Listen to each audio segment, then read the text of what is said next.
Hey fellow Vault Wearers, it's Angry Turtle back with the guide for the Ogua Gauntlet.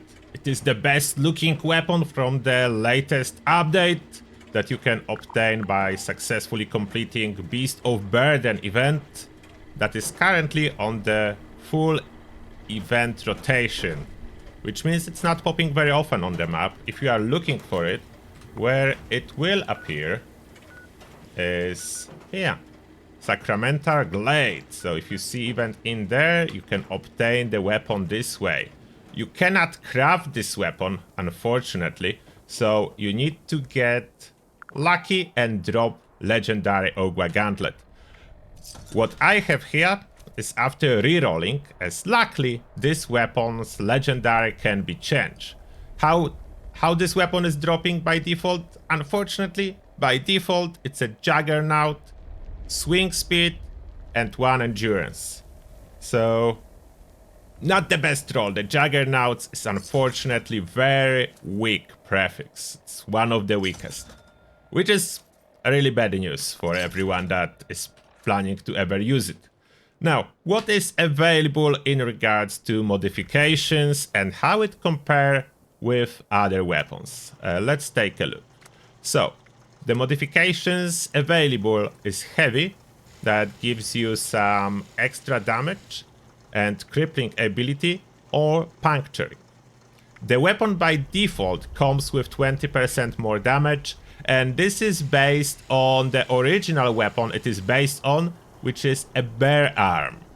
If you are unfamiliar, bear arm is a weapon added together with Project Paradise event.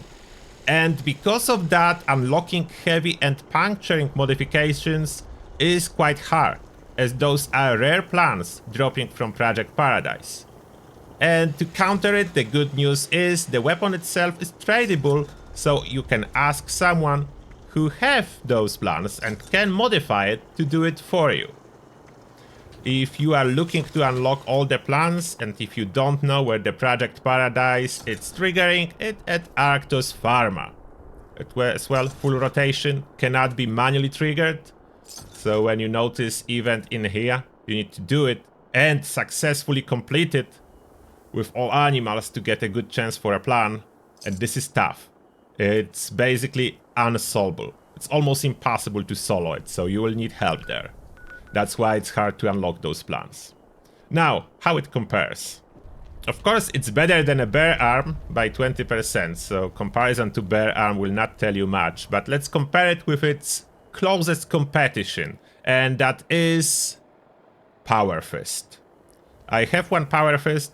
I know it is bloodied, but I'm full health at the moment, so it doesn't matter. The bloodied effect is not changing anything.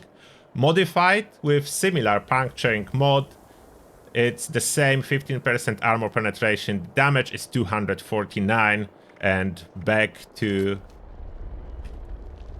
Turtle Gauntlet, Ogua Gauntlet, 245. So there is small little difference, unfortunately. The Ogua Gauntlet is slightly weaker than Power Fist, and Power Fist, it's slightly weaker than Settler's Gauntlet. So this gauntlet is not on top of the list, even though I would love it to be on the total top of the list. It is close though, so that's not too bad. It is close.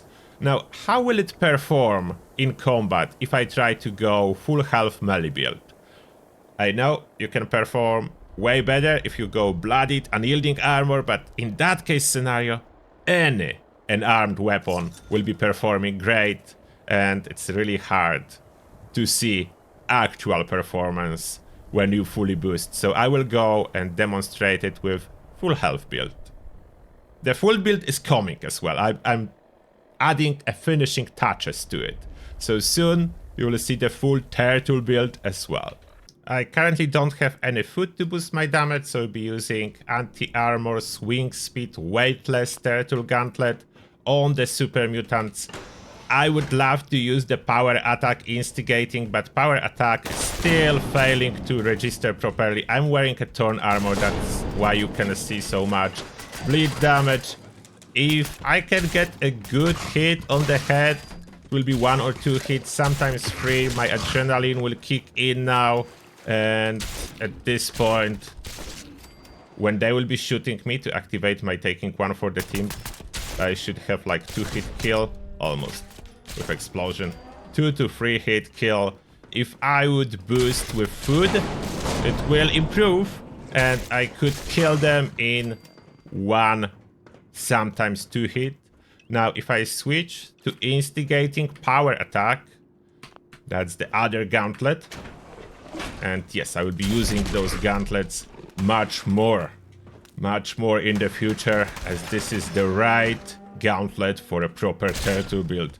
If I try to do power attack, as you can see, the bar is bouncing back, so I'm not really doing the power attack damage that I supposed to. Sometimes it will register, most of the time it is not. This bug will get fixed with next update. It is currently fixed on PTS, and as you can see, sometimes if I do even regular attack to the head, they will die. So which body part will register as a hit is a little bit a mystery always when you try to use melee, but where you try to hold your crosshair, what you try to hold in the middle of the screen, that's a good chance you will hit it. Unfortunately, Super Mutant's head are very small, that's why quite often I can basically miss trying to get the head. And head is much more damage than a torso shot. But now I'm killing reliably in 2 shots with my adrenaline ramped up. I wish I could use instigating with power attack damage, but with the power attack bug, it's like pointless. I'm way better off going for faster swing speed, as my power attack will happen or will not happen. I never know. So here you can see the performance of the Gauntlet. I really wish it would be a little bit stronger to dethrone the currently strongest unarmed weapons, which is a Settler's Gauntlet. It is not really. I wish it would. It is not, but I'm fully committed to use it because of this look. Even if you hold it in first person view, look how badass it looks. It is a true power unleashed. At least your enemies will fear you. You don't go with some funny Settler's Gauntlet with different parts attached. You go with a proper turtle head skull. And that's the power. That's what I'll be using. Let me know what you think about the weapon. Are you gonna use it? Or am I the only one? I would be happy to be the only one. And as always, see you all in the next one. And have a good one.